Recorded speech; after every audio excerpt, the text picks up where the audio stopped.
कोई भी रिश्ता बड़ी बड़ी बातें करने से नहीं बल्कि छोटी छोटी बातें समझने से सच्चा और गहरा होता है। सुप्रभात, मैं हूं प्रतिबिंब शर्मा आपके साथ। सबसे पहले नजर मुख्य गतिविधियों पर। प्रधानमंत्री नरेंद्र मोदी ने वर्चुअल माध्यम से विभिन्न रेल परियोजनाओं का किया उद्घाटन और शिलान्यास। जम्मू रेलवे डिवीजन का किया शुभारंभ, बोले पर्यटन को मिलेगा बढ़ावा, इन क्षेत्रों में सामाजिक आर्थिक विकास में होगी वृद्धि। प्रधानमंत्री ने कहा, वो समय दूर नहीं जब भारत में दौड़ेगी पहली बुलेट ट्रेन। उपराष्ट्रपति जगदीप धनखड़ आज कर्नाटक के दौरे पर। श्री क्षेत्र धर्मस्थल में क्यू कॉम्प्लेक्स का करेंगे उद्घाटन। मंदिर परिसर में ज्ञान दीप कार्यक्रम का भी करेंगे शुभारंभ। पंचायती राज संस्थाएं गांवों के विकास की दिशा में कर रही हैं काम और आत्मनिर्भर भारत के दृष्टिकोण को कर रही साकार, बोले लोकसभा अध्यक्ष ओम बिरला। संविधान सदन के केंद्रीय कक्ष में पंचायत से पार्लियामेंट 2.0 कार्यक्रम को कर रहे थे संबोधित। 22 राज्यों और केंद्र शासित प्रदेशों की पंचायती राज संस्थाओं से अनुसूचित जनजाति की करीब 500 महिला प्रतिनिधि हुई इस कार्यक्रम में शामिल। महिला प्रतिनिधियों ने राष्ट्रपति भवन में राष्ट्रपति द्रौपदी मुर्मू से भी की मुलाकात।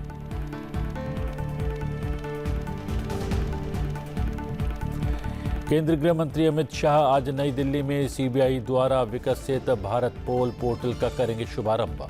पोर्टल के माध्यम से देश की कानून प्रवर्तन एजेंसियों को मिल सकेगी रियल टाइम सूचना। अंतर्राष्ट्रीय सहायता तक आसान और तेज पहुंच की सुविधा देकर भारत पोल अंतर्राष्ट्रीय अपराधों से निपटने में भारत के प्रयास को करेगा मजबूत। पुरस्कार विजेता सीबीआई अधिकारियों को पुलिस पदक भी किए जाएंगे प्रदान।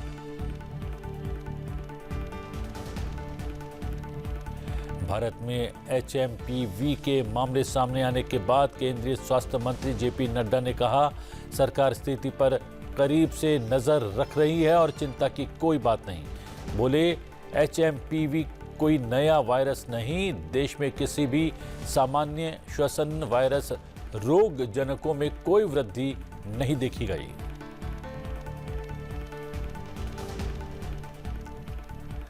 प्रधानमंत्री नरेंद्र मोदी 8 और 9 जनवरी को आंध्र प्रदेश और उड़ीसा के 2 दिवसीय दौरे पर रहेंगे।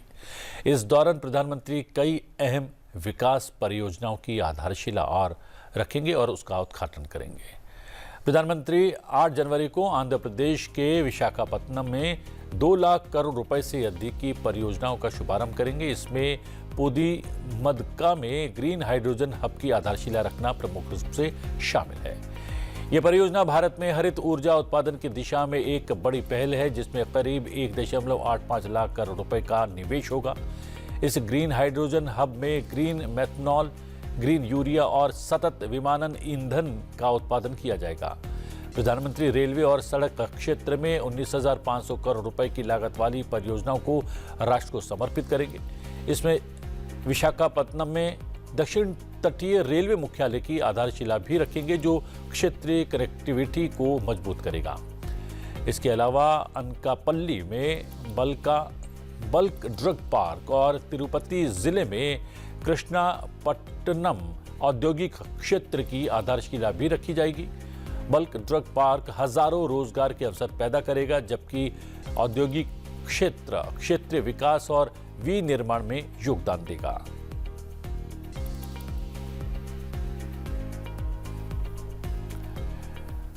नौ जनवरी को ओडिशा की राजधानी भुवनेश्वर में प्रवासी भारतीय दिवस मनाया जा रहा है।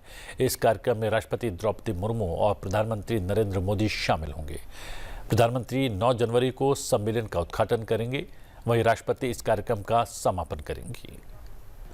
प्रधानमंत्री नरेंद्र मोदी 9 जनवरी को ओडिशा की राजधानी भुवनेश्वर में 18वें प्रवासी भारतीय दिवस सम्मेलन का उद्घाटन करेंगे। 3 दिवसीय इस कार्यक्रम का समापन राष्ट्रपति द्रौपदी मुर्मू के हाथों होगा।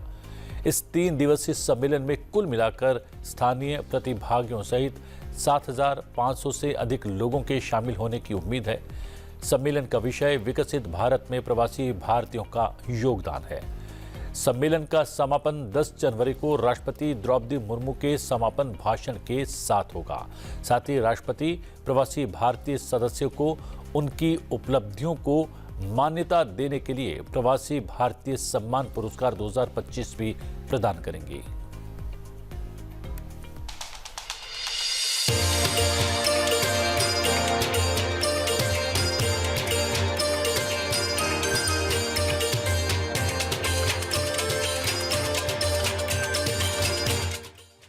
वासुदेव कुटुंबकम का जो भारत का एक पहचान है, वो पहचान जब देखने को मिलती है तो वो जनवरी में प्रवासी भारतीय दिवस में। We witnessed cultural occasions and saw limitless potential for India and its over 35 million diaspora. बहुत बढ़िया उधर लगा, जाकर और मंदिर और भी घूमा। वहाँ के घर में लोग बहुत बढ़िया से देखभाल करा और ये दफ़ा भी उड़ीसा में लगेंगे। This is a unique opportunity to connect with people of Indian origin from all over the world. I welcome all of you for the 18th Pravasi Bharatiya Divas Conference to be held in Bhubaneswar in 2025, January 8 to 10.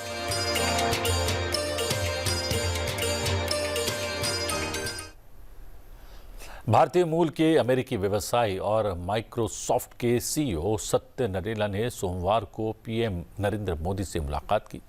इस दौरान उनकी प्रधानमंत्री नरेंद्र मोदी से भारत को AI प्रथम बनाने पर खास चर्चा हुई। बैठक के बाद सत्या नडेला ने सोशल मीडिया प्लेटफॉर्म एक्स पर अपने पोस्ट में पीएम मोदी से मिलने के बाद खुशी जताते हुए कहा, प्रधानमंत्री नरेंद्र मोदी, आपके नेतृत्व के लिए धन्यवाद। भारत को एआई प्रथम बनाने की हमारी प्रतिबद्धता को आगे बढ़ाने और देश में अपना निरंतर विस्तार कर और मिलकर काम करने के लिए उत्साहित हूं, ताकि ये सुनिश्चित हो सके कि इस एआई प्लेटफॉर्म बदलाव से हर भारतीय को लाभ मिले। सत्या नडेला के पोस्ट को कोट करते हुए प्रधानमंत्री नरेंद्र मोदी ने कहा कि सत्या नडेला, आपसे मिलकर वाकई बहुत खुशी हुई। भारत में माइक्रोसॉफ्ट के महत्वाकांक्षी विस्तार और निवेश योजना के बारे में जानकर बेहद खुशी हुई। हमारी मीटिंग में तकनीकी नवाचार और एआई के विभिन्न पहलुओं पर चर्चा करना अद्भुत था।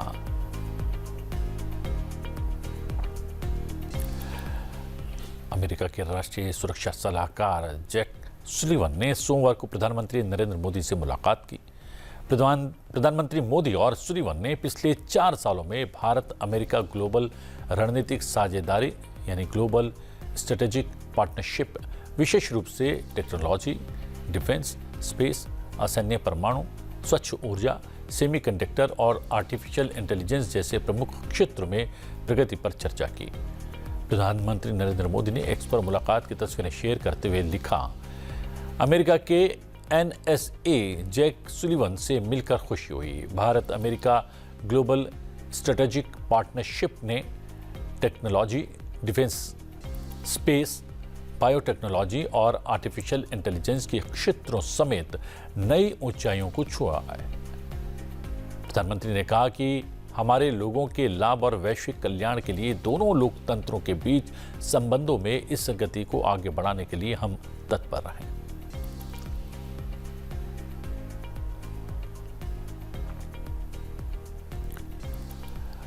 उपराष्ट्रपति जगदीप धनखड़ आज 1 दिवसीय कर्नाटक के दौरे पर रहने वाले हैं। इस दौरान वो विभिन्न कार्यक्रमों में सम्मिलित होंगे। उपराष्ट्रपति कर्नाटक के दक्षिण कन्नड़ जिले के श्री क्षेत्र धर्मस्थल मंजुनाथ स्वामी मंदिर जाएंगे, जहां वो श्री क्षेत्र धर्मस्थल में अत्याधुनिक श्री सानिध्य कतार प्रणाली परिसर का उद्घाटन करेंगे। इस नई सुविधा का उद्देश्य मंदिर में आने वाले भक्तों के अनुभव को बेहतर बनाना है। श्री मंजुनाथ स्वामी के दर्शन के लिए प्रतीक्षा के दौरान सुविधा और आराम को बढ़ाना है। इस मेगा क्यू कॉम्प्लेक्स का उद्घाटन करने के बाद उपराष्ट्रपति 2024-25 ज्ञानदीप कार्यक्रम का शुभारंभ करेंगे। हम आपको बता दें कि कार्यक्रम का सीधा प्रसारण आप संसद टीवी पर देख पाएंगे।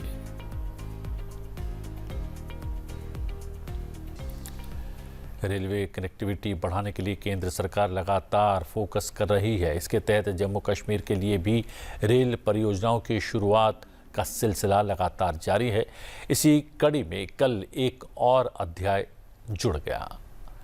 प्रधानमंत्री नरेंद्र मोदी ने वीडियो कॉन्फ्रेंस के माध्यम से नए जम्मू रेलवे डिवीजन के उद्घाटन समेत रेल से जुड़ी विभिन्न परियोजनाओं का लोकार्पण और शिलान्यास किया। इस अवसर पर प्रधानमंत्री ने कहा कि रेल नेटवर्क का विस्तार तेजी से हो रहा है। पिछले दशक में रेलवे में ऐतिहासिक परिवर्तन, रेलवे की अवसंरचना में स्पष्ट बदलाव हुआ है। नए रेल टर्मिनल भारतीय रेलवे को 21वीं सदी की आधुनिक रेलवे बनाने में अहम योगदान देंगे। इनसे देश में आर्थिक समृद्धि का इकोसिस्टम डेवलप करने में मदद मिलेगी, रेलवे के संचालन में मदद मिलेगी,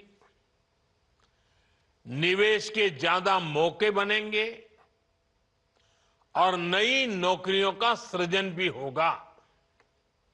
साथियों, 2014 में हमने भारतीय रेलवे को आधुनिक बनाने का सपना लेकर काम शुरू किया था। वंदे भारत ट्रेनों की फैसिलिटी, अमृत भारत और नमो भारत रेल की सुविधा अब भारतीय रेल का नया बेंचमार्क बन रही है। प्रधानमंत्री ने कहा कि अब हाई स्पीड ट्रेन की मांग लगातार बढ़ रही है। वो समय दूर नहीं जब भारत में पहली बुलेट ट्रेन भी दौड़ने लगेगी। प्रधानमंत्री ने कहा कि जम्मू कश्मीर आज रेल इंफ्रास्ट्रक्चर में नए रिकॉर्ड बना रहा है।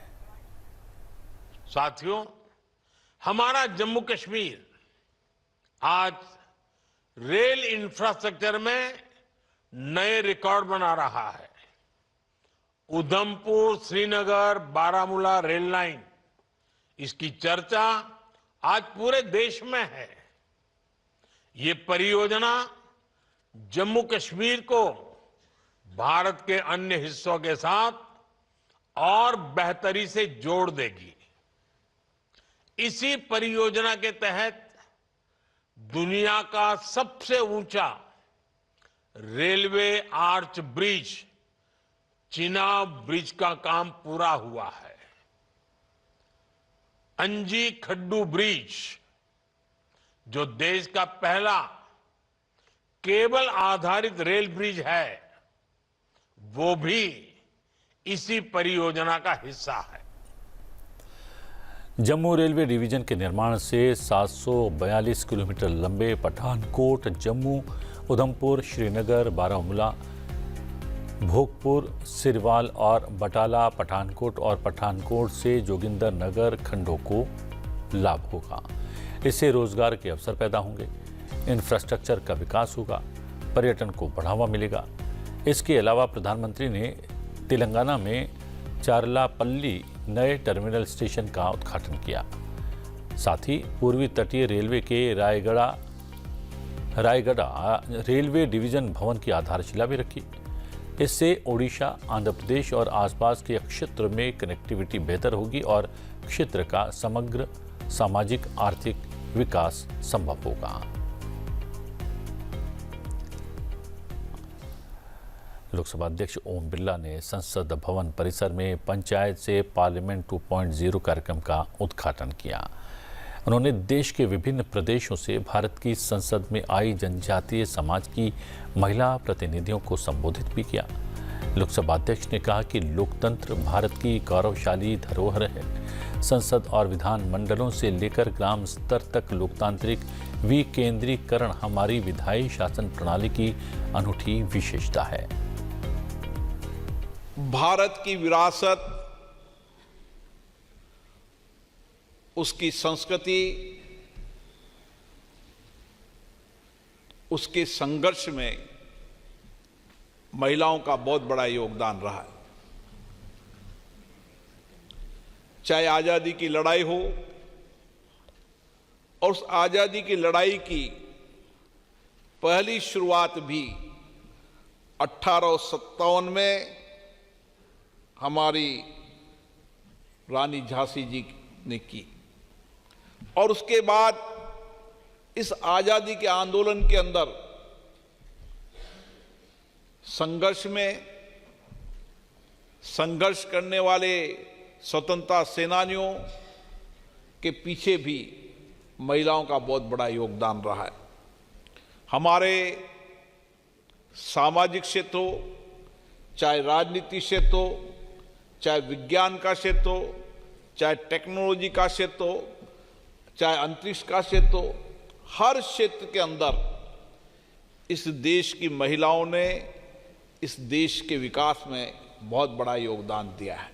और आज मुझे खुशी है कि जनजाति क्षेत्र से हमारी लोकतंत्र की सबसे महत्वपूर्ण संस्था पंचायत राज के अंदर आपके नेतृत्व से उन जनजाति क्षेत्र के अंदर सामाजिक आर्थिक विकास, महिलाओं को स्वावलंबन बनाना, ग्रामीण कुटीर उद्योग को बढ़ाना, उस सब में भी आपका बहुत बड़ा योगदान है।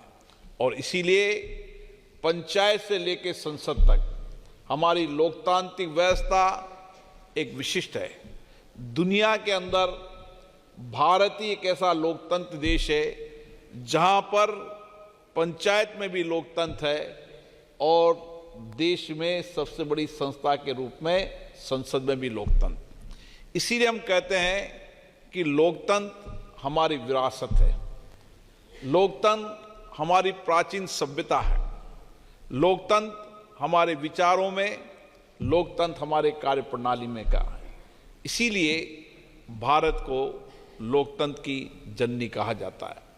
और उस लोकतंत्र की जननी के अंदर भी जब लोकतंत्र की विरासत, यहाँ के इतिहास को देखते हैं तो उस समय भी उस लोकतंत्र में महिलाओं का बड़ा योगदान होता था और उस लोकतांत्रिक परंपराओं को श्रेष्ठता आगे बढ़ाने में भी उस समय भी महिलाओं का बहुत बड़ा योगदान रहा है।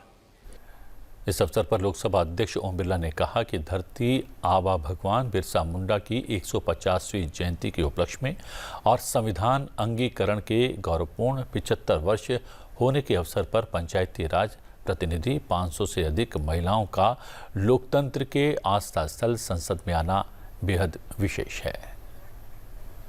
तो विशेष रूप से जनजाति क्षेत्र से आ रही हैं और जनजाति क्षेत्र के अंदर 150 वर्ष पूर्व इस देश के अंदर ऐसा व्यक्तित्व रहा जिसने जनजाति क्षेत्र के लिए संघर्ष किया, आजादी के लिए संघर्ष किया। और उस समय भगवान बिरसा मुंडा ने जंगल और जमीन के लिए संघर्ष किया, जनजाति क्षेत्र के आत्मसम्मान के लिए संघर्ष किया। और इसीलिए बिरसा मुंडा का जीवन हम सबको प्रेरणा देता है। और इस संविधान सदन में जितने आप महापुरुष देख रहे हैं, उन महापुरुषों का आज़ादी के समय भी योगदान रहा और आज़ादी के बाद देश के निर्माण में भी बहुत बड़ा योगदान रहा। और इसीलिए आज़ादी और आज़ादी के बाद विशेष रूप से महिलाओं का भी बहुत बड़ा योगदान रहा। इसलिए आप पर बहुत बड़ी जिम्मेदारी है। हम जब आज़ादी के 75 वर्ष के इस अमृत महोत्सव में चल रहे हैं तो विशेष रूप से इस देश के अंदर, इस देश के लोकतंत्र को बढ़ाने में, इस देश के सामाजिक आर्थिक जीवन परिवर्तन करने में आपका बहुत बड़ा योगदान है। और इसीलिए भारत के अंदर सभी लोकतांत्रिक संस्थाएं, विशेष रूप से पंचायत राज, नगरीय क्षेत्रों के अंदर 33% आरक्षण के माध्यम से महिलाओं का नया व्यक्तित्व विकास हुआ है।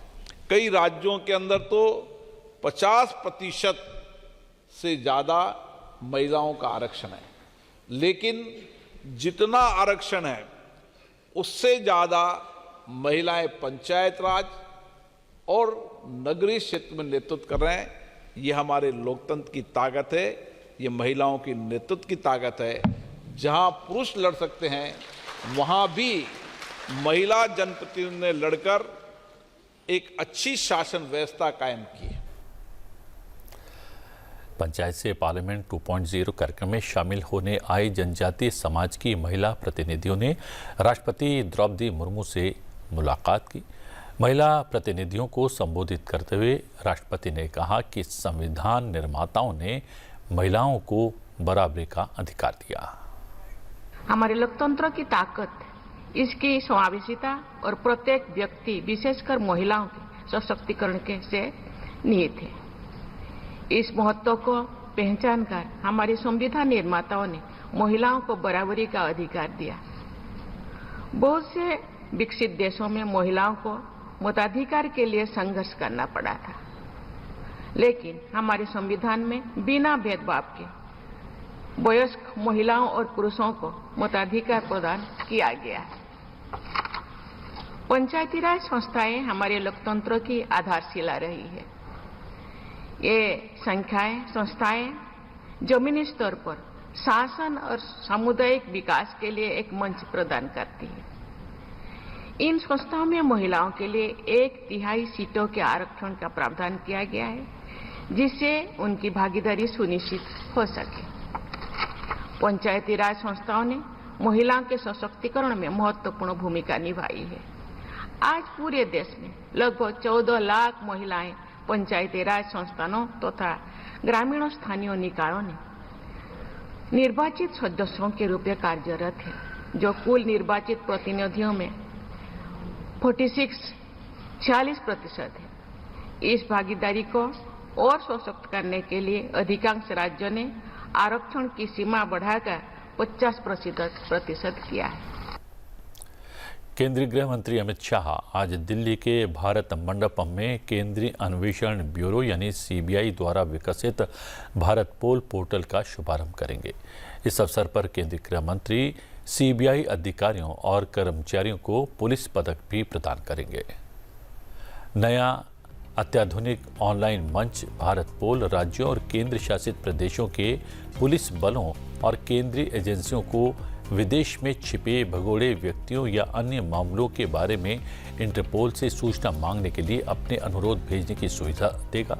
इससे राज्यों के पुलिस बल और अन्य केंद्रीय कानून लागू करने वाली एजेंसियों को इंटरपोल के माध्यम से अंतर्राष्ट्रीय पुलिस की मदद के लिए वास्तविक समय में सूचना साझा करने की सुविधा मिलेगी।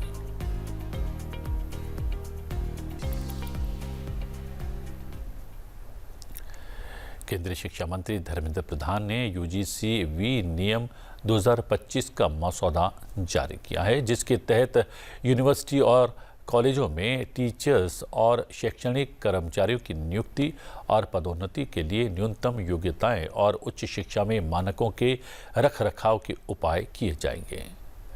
यूजीसी वी नियम 2025 की मुख्य विशेषता यह है कि कैंडिडेट उन विषयों में टीचिंग करियर बना सकते हैं जिसके लिए वो नेट या सेट के साथ उन्होंने अपना विषय चुना था। राष्ट्रीय शिक्षा नीति 2020 के तहत विश्वविद्यालयों में शिक्षक बनने की प्रक्रिया में लचीलापन लाया गया है और विश्वविद्यालयों में 2 तरह के नियमित शिक्षक होंगे, जबकि तीसरे वर्ग में प्रोफेसर ऑफ प्रैक्टिस के तहत उच्च शिक्षण संस्थानों में 10% सीटों पर 3 साल तक के लिए इंडस्ट्री या अपने क्षेत्र के दिग्गज शिक्षक बनकर सेवाएं दे पाएंगे।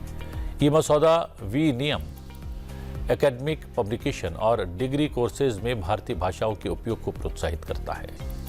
यूजीसी ने योग, संगीत, प्रदर्शन कला, दृश्य कला, मूर्तिकला और नाटक जैसे क्षेत्रों में सर्वश्रेष्ठ प्रतिभाओं को आकर्षित करने का रास्ता भी खोल दिया है। ऐसे 8 क्षेत्रों के दिग्गजों को असिस्टेंट प्रोफेसर, एसोसिएट और प्रोफेसर पद पर सीधे नियुक्त किया जा सकेगा। इसमें यूजीसी नेट या पीएचडी जरूरी नहीं होगी। पहली बार कोई ड्राफ्ट को विमर्श के लिए 1 महीना के लिए पब्लिक डोमेन में होस्ट किया गया है। देश की सभी शिक्षाविद, सभी शिक्षार्थी, शिक्षा प्रशासक उसको पढ़े और उसको रुचि ले और उसमें अपना सुझाव यहाँ की सजेशन बॉक्स में डिजिटली दें। उसको फिर एक बार विमर्श करते हुए यूजीसी इसकी फाइनलिटी की ओर जाए। सारे स्टेक होल्डर्स को साथ लेते हुए यूजीसी ने इस प्रक्रिया को आज पूरा किया है। मैं इसके लिए यूजीसी को बहुत बहुत धन्यवाद देता हूं। भारत में सोमवार को ह्यूमन मेटान्यूमो वायरस यानी HMPV के मामले सामने आने के बाद केंद्रीय स्वास्थ्य मंत्री JP नड्डा ने कहा कि सरकार स्थिति पर करीब से नज़र बनाए हुए है और चिंता की कोई बात नहीं है। उन्होंने कहा कि HMPV कोई नया वायरस नहीं है और देश में किसी भी सामान्य श्वसन वायरस रोग जनकों में कोई वृद्धि नहीं देखी गई है। Health experts have clarified that HMPV virus is not a new virus. It was first identified in 2001 and it has been circulating in the entire world since many years. HMPV spreads through the air by way of respiration. This can affect persons of all age groups. The virus spreads more during the winter and the early spring months. On recent reports, the cases of HMPV in China, the Health Ministry, the Indian Council for Medical Research and the National Center for Disease Control are keeping a close watch on the situation in China as well as in the neighboring countries. WHO has taken cognizance of the situation and will share their report shortly with us.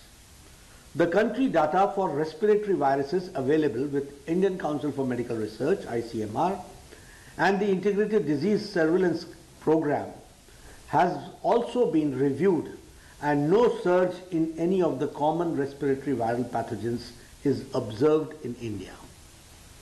Joint Monitoring Group meeting was held under the chairmanship of Director General for Health Services on 4th of January 2025 to review the situation.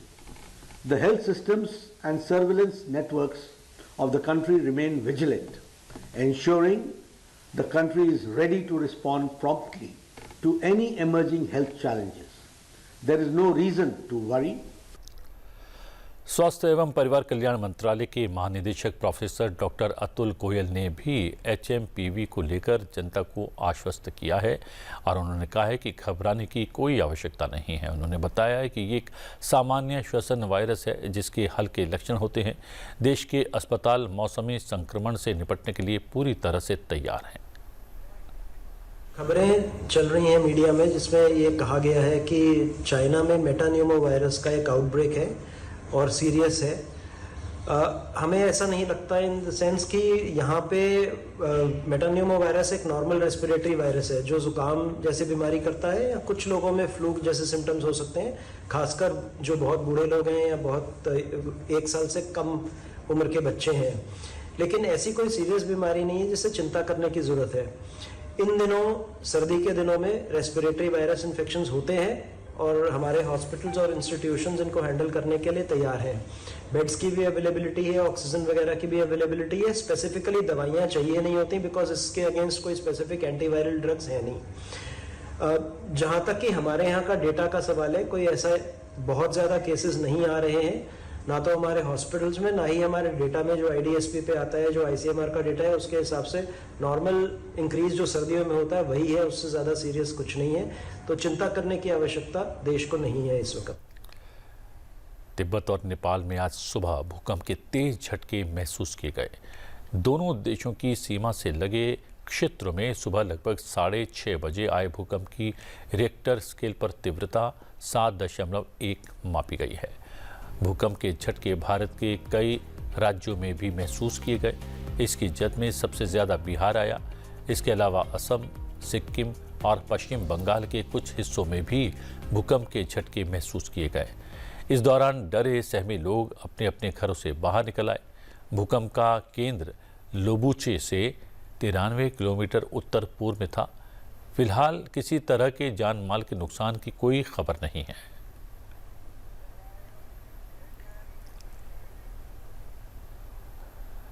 भारी असंतोष और लोकप्रियता में कमी आने के बाद Justin Trudeau ने अपने पद से इस्तीफा दे दिया है। जस्टिन ट्रूडो ने खुद इसकी घोषणा की है। जस्टिन ट्रूडो ने अपने इस्तीफे की घोषणा करते हुए कहा कि वो पार्टी के नेता के पद से इस्तीफा देते हैं। अगले नेता चुने जाने के बाद वो PM पद से भी इस्तीफा दे देंगे। जब तक नेता नहीं चुना जाता वो प्रधानमंत्री की कुर्सी संभालते रहेंगे। I intend to resign as party leader, as prime minister, after the party selects its next leader through a robust, nationwide, competitive process. Last night, I asked the president of the Liberal Party to begin that process. This country deserves a real choice in the next election, and it has become clear to me that if I'm having to fight internal battles, I cannot be the best option in that election. मुझे दीजिए आज्ञा, बने रहिए संसद TV के साथ। नमस्कार।